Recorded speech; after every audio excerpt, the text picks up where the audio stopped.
Cinema शौकीन सबका स्वागत करता है। आज हम बात करने वाले हैं रॉकी 2 के बारे में। ये फिल्म रॉकी सीरीज की दूसरी फिल्म है। तो अगर अब तक आपने रॉकी सीरीज की पहली फिल्म को नहीं देखा है तो उस फिल्म की एक्सप्लेनेशन वीडियो का लिंक आपको नीचे डिस्क्रिप्शन में मिल जाएगा। तो इस वीडियो को देखने से पहले पार्ट की एक्सप्लेनेशन वीडियो जरूर देखें। अब तक हमने देखा था कि क्रीड ने रॉकी को चुना था फाइट करने के लिए, क्योंकि क्रीड को लगता था कि रॉकी एक सड़क छाप फाइटर है। लेकिन जब क्रीड और रॉकी की फाइट हुई तब रॉकी ने पूरी दुनिया को दिखा दिया कि वो क्या है। फिर भी क्रीड इस फाइट को जीत गया। दूसरे पार्ट की शुरुआत होती है और हमें पहले फिल्म के अंत का दृश्य दिखाया जाता है, जब रॉकी और क्रीड की फाइट हो रही होती है और आखिरी राउंड में रॉकी ने क्रीड की हालत खराब कर दी होती है और अब वो उसे नॉकआउट करने ही वाला होता है। तभी इस बात की घोषणा की जाती है कि ये राउंड खत्म हो चुका है और क्रीड को इस मैच का विजेता घोषित कर दिया जाता है। लेकिन क्रीड को इस बात का एहसास हो चुका है कि वो इस मैच को जीता नहीं है और पूरी दुनिया वाले भी रॉकी की काबिलियत को जान चुके हैं कि रॉकी क्रीड से बेहतर फाइटर है और वो उसे हराने की कुव्वत रखता है। लेकिन इतनी देर तक मैच लड़ने के बाद ये दोनों खिलाड़ी बहुत ही ज्यादा जख्मी हो चुके हैं, इसीलिए अब यहाँ पे एम्बुलेंस बुलाया जाता है और इन दोनों को हॉस्पिटल लेकर के जाया जाता है। लेकिन यहाँ पे हर जगह मीडिया वाले भरे पड़े हैं और वो इनसे एक के बाद एक सवाल पूछते हैं और सब लोग रॉकी को बधाइयां दे रहे होते हैं और कहते हैं कि आपने पूरी दुनिया को दिखाया है कि क्रीड के सामने भी कोई खड़ा हो सकता है। और अभी मीडिया वाले रॉकी से बातें कर ही रहे होते हैं, तभी यहाँ पर क्रीड आता है और अब क्रीड बहुत ही ज्यादा गुस्से में होता है और वो रॉकी को कहता है कि आज तुम्हारी किस्मत अच्छी थी, इसीलिए तुम मेरे सामने इतना लंबा टिक सके, लेकिन हर बार तुम्हारी किस्मत तुम्हारा साथ नहीं देगी, इसीलिए मैं तुमसे दोबारा लड़ना चाहता हूँ और इस बार मैं तुम्हें दूसरे या तीसरे राउंड में ही ढेर कर दूंगा। तभी यहाँ के कुछ लोग कहते हैं कि तुम इस मैच को हारने वाले थे और अगर तुमने साजिश नहीं की होती और मैच को बंद नहीं करवाया होता तब तुम नीचे पड़े होते और तुम इस मैच को हार चुके होते। तब क्रीड कहता है कि यही गलतफहमी मैं दुनिया की दूर करना चाहता हूँ, इसीलिए मैं रॉकी को चैलेंज करता हूँ एक और मैच के लिए और रॉकी जब चाहे जिस जगह पे चाहे हम लड़ सकते हैं। तब रॉकी कहता है कि मैं रिटायर हो चुका हूँ और अब मैं और ज्यादा नहीं लड़ना चाहता। तब क्रीड कहता है कि यही तुम्हारी असली सच्चाई है, तुम एक डरपोक हो और तुम मुझसे भाग रहे हो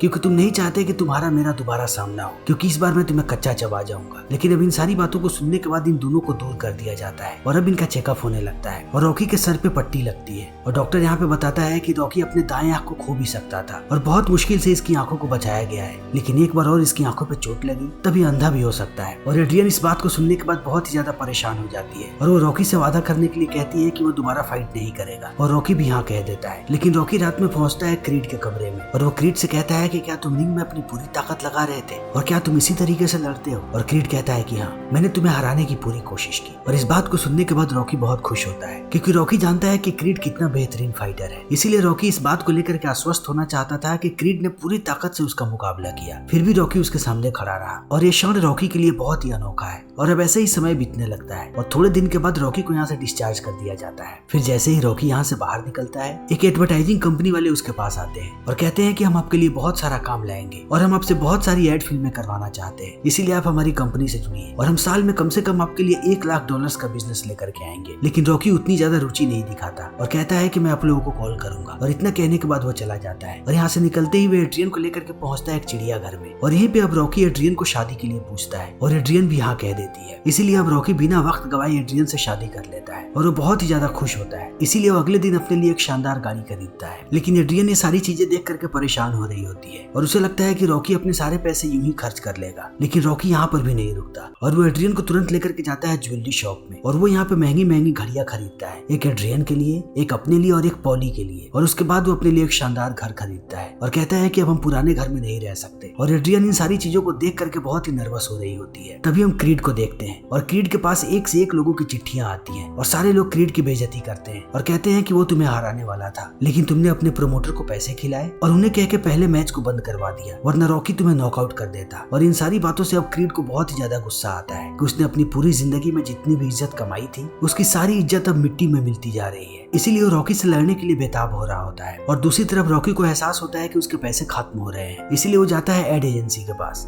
और वो लोग उसके लिए एक शूट लेकर के आते हैं। लेकिन रॉकी जैसे ही शूटिंग पे जाता है वो एक भी डायलॉग नहीं बोल पाता है क्योंकि उसके सामने जो प्रॉम्प्टर होता है उस पर डायलॉग्स लिखे होते हैं और रॉकी को पढ़ना नहीं आता। इसीलिए यहाँ का डायरेक्टर बहुत ही ज्यादा गुस्सा हो जाता है और वो रॉकी की बेइज्जती करने लगता है और वो रॉकी को यहाँ से निकाल देता है और इस बात से रॉकी को भी बहुत गुस्सा आता है और वो भी यहाँ से चला जाता है। लेकिन अब रॉकी को पता है कि उसे पैसों की जरूरत है, इसलिए वो नौकरियां ढूंढने लगता है। लेकिन वो जहाँ भी इंटरव्यू के लिए जाता है उसे रिजेक्ट कर दिया जाता है क्योंकि रॉकी को फाइट के अलावा और कुछ भी नहीं आता। इसीलिए जब रॉकी परेशान हो जाता है तब वो पॉली के पास जाता है और कहता है कि मैं तुम्हारे मीट शॉप में काम करना चाहता हूँ। और अब रॉकी यहाँ पे मीट ढोने लगता है और वो थोड़े दिनों तक इस काम को करता है। लेकिन उसके बाद उसे बताया जाता है कि ये लोग उसे नौकरी से निकाल रहे हैं। लेकिन यहाँ का मैनेजर कहता है कि तुम्हें बहुत ही मेहनती आदमी हो, लेकिन हमें यहाँ पे वर्कर्स को कम करने के लिए कहा गया है और जितने भी पुराने वर्कर्स हैं हम उन्हें नहीं हटा सकते। और यहाँ पे सबसे नए तुम ही हो, इसीलिए हमें तुम्हें हटाना पड़ रहा है। इसीलिए अब रॉकी का ये काम भी छूट जाता है और रॉकी बहुत ही ज्यादा परेशान होने लगता है और उसे इस बात का एहसास हो जाता है कि उसे फाइट के अलावा दूसरा कुछ भी नहीं आता। इसीलिए वो रात में एक बार फिर से प्रैक्टिस करने लगता है और एड्रियन को कहता है कि वो फिर से फाइट करना चाहता है। तब एड्रियन कहती है कि ये बिल्कुल ठीक नहीं है, क्योंकि डॉक्टर ने तुम्हें मना किया है, क्योंकि इस बार अगर तुम लड़े तब तुम अंधे भी हो सकते हो और मैं जानती हूँ कि हमारे घर पे पैसों की दिक्कत है, इसीलिए मैं अपने पुराने काम को फिर से शुरू कर रही हूँ। लेकिन रॉकी एड्रियन को मना करता है, क्योंकि अब एड्रियन माँ बनने वाली है और इस अवस्था में रॉकी नहीं चाहता कि एड्रियन काम करे, क्योंकि एक प्रेग्नेंट औरत के लिए काम करना बहुत ही मुश्किल हो सकता है। इसीलिए अब रॉकी पहुंचता है मिकी के पास और उसे कहता है कि वो एक बार फिर से फाइट डालना चाहता है, लेकिन मिकी उसे मना करता है और कहता है कि मैंने तुम्हें रिंग में देखा था, तुम्हारी हालत बहुत ही ज्यादा खराब हो चुकी थी, इसीलिए अब तुम्हें दोबारा फाइट नहीं करना चाहिए। तब रॉकी कहता है कि मुझे इसके अलावा दूसरा कुछ नहीं आता और अब मेरी जिंदगी के सारे रास्ते बंद हो चुके हैं और मुझे कैसे भी फाइट करना है। तब मिकी उसकी आंखों का टेस्ट करता है और वो रॉकी को एहसास दिला देता है कि उसके दाएं आंख से कम दिखने लगा है। तब रॉकी कहता है कि मैं बस रिंग में आना चाहता हूँ और मैं एकेडमी में आकर के वहाँ पे सफाई करूंगा। और इस बात को सुनकर के मिकी कहता है कि वहाँ पे जितने भी लड़के प्रैक्टिस करते हैं वो सब तुम्हें अपना आइडल मानते हैं और अगर तुम उनके सामने टॉयलेट साफ करोगे तब इस चीज को देख करके उनके आत्मसम्मान को बहुत ठेस पहुंचेगा। लेकिन रॉकी नहीं मानता और वो जिद करने लगता है और मिकी भी अंत में मान जाता है। तभी हम क्रीड को देखते हैं और यहाँ पे क्रीड का मैनेजर भी बैठा होता है और क्रीड अपने अगले मैच की तैयारी कर रहा होता है और ये लोग फिर बहुत सारे बेहतरीन फाइटर्स का नाम लेकर के आए होते हैं। लेकिन क्रीड कहता है कि उसे सिर्फ रॉकी से फाइट करनी है, क्योंकि पूरी दुनिया उस पर इल्जाम लगा रही है कि उसने फाइट को फिक्स किया था, इसीलिए रॉकी असली विजेता है इस मैच का। इसीलिए क्रीड अपने खोए हुए सम्मान को वापस पाना चाहता है। तब उसका मैनेजर कहता है कि तुम्हें रॉकी से दोबारा नहीं लड़ना चाहिए, क्योंकि वो एक बहुत ही जिद्दी फाइटर है। तब क्रीड कहता है कि मुझे ये कैसे भी करना है, क्योंकि अगर मेरी फाइट उससे नहीं हुई तब मैं किसी और से बिल्कुल भी नहीं लड़ पाऊंगा। और क्रीड कहता है कि मुझे ये बात भी पता है कि अब रॉकी नहीं लड़ना चाहता, इसीलिए अपने सारे लोगों को उसके पीछे लगा दो और सबको कहो कि वो उसका जीना दुश्वार कर दे और उसकी वो हालत कर दे कि वो फिर से लड़ने के लिए तैयार हो जाए। तभी हम रॉकी को देखते हैं और रॉकी रिंग में क्लीनिंग का काम कर रहा है। तभी उसके पास गैजो आता है और कहता है कि मैं तुम्हें ऐसे नहीं देख सकता, इसीलिए अगर तुम चाहो तो अपना पुराना काम फिर से कर सकते हो और मेरे लिए वसूली करने लगो। तब रॉकी कहता है कि नहीं, अब मैं उस काम को दोबारा नहीं कर सकता, मेरे लिए ये काम ही ठीक है। और इतना कहने के बाद वो घर पहुंच जाता है। लेकिन अब हर तरफ हल्ला हो चुका है कि रॉकी एक डरपोक है और सारे लोग उसे डरपोक कह रहे हैं और कह रहे हैं कि तुम मुंह छुपा करके भाग रहे हो और तुम क्रीड के सामने गलती से इतने देर तक टिक गए। तभी टीवी पे क्रीड का इंटरव्यू आता है और वो रॉकी को बहुत ही भला बुरा कहता है और कहता है कि रॉकी एक डरपोक आदमी है, मैंने उसे एक मौका दिया था और वो बहुत लकी था कि वो मेरे सामने इतनी देर तक टिक गया, इसीलिए वो मेरे सामने दोबारा नहीं आ सकता, क्योंकि इस बार मैं उसे 2 राउंड में ही हरा दूंगा। इसीलिए वो मुंह छुपा करके बैठा है और किसी को पता नहीं कि वो कहाँ पे है और वो किसी के भी सामने नहीं आना चाहता। और अब मिकी भी इन सारी चीजों को देख रहा होता है, इसीलिए वो गुस्सा हो जाता है और रॉकी भी इस चीज को देख करके गुस्सा हो जाता है। इसीलिए वो एड्रियन के पास जाता है और कहता है कि वो इस फाइट को लड़ना चाहता है और वो एड्रियन को कहता है कि मैंने तुम्हें औरत होने से कभी नहीं रोका, इसीलिए मैं चाहता हूँ कि तुम मुझे मर्द बनने से मत रोको और अब बात मेरी मर्दानगी की है और मुझे क्रीड का मुकाबला करना है। तभी इसका दरवाजा बजता है और जैसे ही रॉकी दरवाजा खोलता है वो अपने दरवाजे पे मिकी को पाता है और मिकी कहता है कि अब वक्त आ चुका है कि तुम क्रीड का मुकाबला करो। इसीलिए ये लोग जल्दी ही पहुंचते हैं क्रीड के पास और फिर ये लोग अनाउंसमेंट करते हैं अपने अगले फाइट की। लेकिन क्रीड यहाँ पे बहुत ही जोश में होता है और वो मीडिया वालों के सामने कहता है कि रॉकी मेरे सामने 2 राउंड से भी ज्यादा नहीं टिकेगा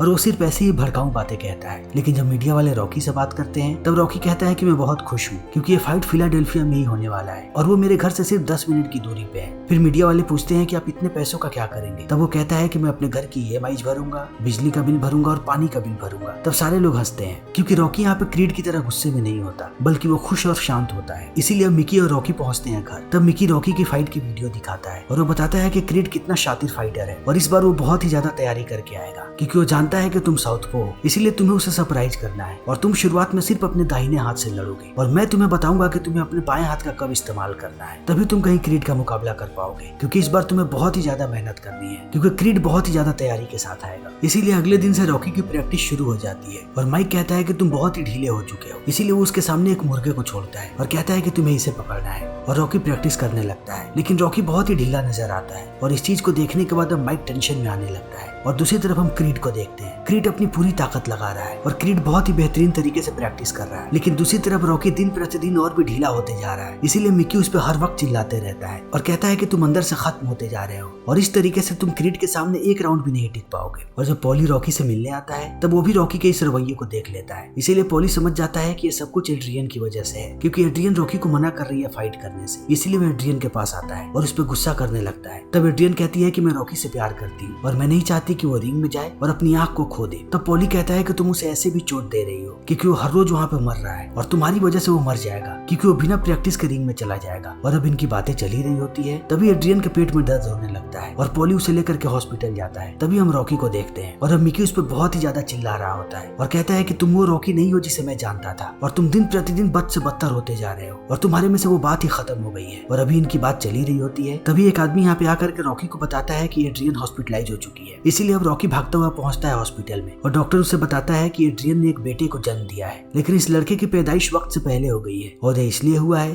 क्योंकि एड्रियन प्रेग्नेंट होने के बाद भी काम कर रही थी, इसीलिए प्री मेच्योर डिलीवरी हो गई है और इस डिलीवरी में एड्रियन का जरूरत से ज्यादा खून बह गया है, इसीलिए अब वो कोमा में जा चुकी है और वो कब होश में आएगी किसी को नहीं पता। और इस बात को सुनने के बाद अब रॉकी बहुत ही ज्यादा दुखी हो जाता है और वो एड्रियन के पास जाता है और फूट फूट के रोने लगता है और वो चर्च में पहुंच जाता है और जाकर के ईश्वर से दुआ कर रहा होता है। तभी यहाँ पे मिकी आता है और कहता है कि यह वक्त रोने का नहीं है, तुम्हें फिर से अपनी प्रैक्टिस को शुरू करना चाहिए और यही वक्त है दुनिया को दिखाने का कि तुम क्या चीज हो और दुनिया में सिर्फ तुम इकलौते फाइटर हो जो क्रीड को हरा सकते हो। लेकिन अब रॉकी को इन बातों से कोई मतलब नहीं है क्योंकि वो एड्रियन के लिए बहुत दुखी है और वो तब तक प्रैक्टिस पे नहीं जाना चाहता जब तक एड्रियन ठीक ना हो जाए। और मिकी भी इस चीज को समझ जाता है, इसीलिए वो रॉकी से कहता है कि जब तक तुम हॉस्पिटल से प्रैक्टिस पे नहीं चलोगे तब तक मैं भी यहीं पे रहूंगा। और अब मिकी भी यहाँ पे रहने लगता है और समय ऐसे ही बीतने लगता है और रॉकी दिन भर एड्रियन के पास होता है और वो उसे किताबें पढ़ पढ़ के नई नई कहानियां सुनाता है और थोड़े समय के बाद एड्रियन को होश आ जाता है। लेकिन एड्रियन को ये सारी बातें पता है कि रॉकी यहाँ पे कब से है। तभी यहाँ पे रॉकी का बेटा आता है और एड्रियन पूछती है कि क्या तुमने अब तक इसकी शक्ल नहीं देखी थी और रॉकी कहता है कि नहीं, मैं चाहता था कि मैं तुम्हारे साथ अपने बच्चे की शक्ल देखूं। और इस चीज को देखने के बाद एड्रियन रॉकी को कहती है कि जाओ और जाकर के तैयारी करो और क्रीड को बहुत ही बुरी तरीके से हराना। और इस बात को सुनने के बाद रॉकी खुश हो जाता है और उसके शरीर में अब एक नई ऊर्जा का संचार होता है और रॉकी और मिकी प्रैक्टिस करना शुरू कर देते हैं। और अब रॉकी बहुत ही कड़े तरीके से एक्सरसाइज करता है और अपने शरीर के हर एक अंग को तंदुरुस्त बनाता है और वो अपने आप को पहले से बहुत ही ज्यादा फुर्तीला बनाने की कोशिश करता है। और मिकी उसे नए दावपेच भी सिखाता है ताकि रॉकी एक बार फिर से क्रीड को सरप्राइज कर सके। और इसकी प्रैक्टिस ऐसे ही चलती जाती है और फिर से रॉकी एक बार फिलाडेल्फिया के सड़कों पर दौड़ने लगता है और उसे देख करके सारे लोग बहुत ही ज्यादा प्रभावित होते हैं, इसीलिए वो भी उसके पीछे दौड़ते हैं और ये सिलसिला ऐसे ही चलते जाता है। हमेशा रॉकी आगे दौड़ता है और हजारों लोग उसके पीछे दौड़ते हैं और जल्दी ही रॉकी अपनी पूरी की पूरी प्रैक्टिस पूरी कर लेता है और अब फाइट सिर्फ एक दिन की दूरी पे होता है। और दूसरी तरफ क्रीड भी पूरे तरीके से तैयार है और क्रीड अपने खोए हुए सम्मान को वापस पाना चाहता है, इसीलिए वो कैसे भी इस फाइट को जीतना चाहता है और फाइट का दिन जल्दी ही नजदीक आ जाता है। तभी हम रॉकी को देखते हैं और रॉकी फाइट पे जाने से पहले एड्रियन और अपने बच्चे से मिलता है और एड्रियन कहती है कि इस बार वो फाइट देखने नहीं आ पाएगी क्योंकि वो रॉकी को उस हालत में नहीं देख पाती, इसीलिए वो घर से ही मैच को देखेगी। फिर रॉकी जैसे ही अपने घर से बाहर निकलता है वो अपने घर के सामने बहुत बड़ा भीड़ देखता है और ये सारे लोग उसे चीयर अप करने के लिए आए हुए होते हैं क्योंकि वो चाहते हैं कि रॉकी इस मैच को कैसे भी जीते। लेकिन यहाँ से निकलने के बाद रॉकी पहुंचता है फादर के पास और वो उन्हें कहता है कि मुझे ईश्वर में विश्वास है, इसीलिए मैं चाहता हूँ कि आप मेरे लिए प्रार्थना करें। और फादर भी यहाँ पे रॉकी के लिए प्रार्थना करते हैं और कहते हैं कि तुम जरूर जीतोगे। और अब रॉकी लेट पहुंचता है रिंग में, तब मिकी उस पर चिल्लाने लगता है और कहता है कि तुम भूल चुके हो क्या कि आज तुम्हारी फाइट है। और इतना कहने के बाद वो रॉकी को तैयार करता है और रॉकी जैसे ही तैयार होकर के स्टेडियम में घुसता है सारे लोग रॉकी रॉकी के नारे लगा रहे होते हैं और रॉकी इस चीज को देख करके मिकी को कहता है कि आज मैं अपनी पूरी जान लगा दूंगा और ये फाइट मैं आपके लिए लड़ रहा हूँ। और इस बात को सुनने के बाद मिकी भी खुश होता है और अब रॉकी पहुंच जाता है रिंग में। तभी यहाँ पे क्रीड आता है और क्रीड को भी रॉकी रॉकी की आवाजें सुनाई पड़ती है और क्रीड का मैनेजर कहता है कि इन आवाजों को सुन रहे हो, तुम्हें इन आवाजों को बंद करना है, इसीलिए कैसे भी तुम रॉकी को हराओ, वो भी जितनी जल्दी हो सके उतनी जल्दी। और अब क्रीड भी आ जाता है रिंग में और ये फाइट शुरू होने ही वाली होती है। तभी मिकी रॉकी से कहता है कि उससे जितना हो सके दूर रहना क्योंकि वो तुम्हें 1 से 2 राउंड में हराने की कोशिश करेगा और वो कहीं तुम्हारी आंखों पर भी वार करे, इसीलिए अपनी आंखों को बचाना और जब तक मैं ना कहूँ तब तक अपने बाएं हाथ का इस्तेमाल मत करना। और अब देखते ही देखते इस फाइट की शुरुआत हो जाती है। लेकिन जैसे ही फाइट शुरू होती है क्रीड टूट पड़ता है रॉकी पे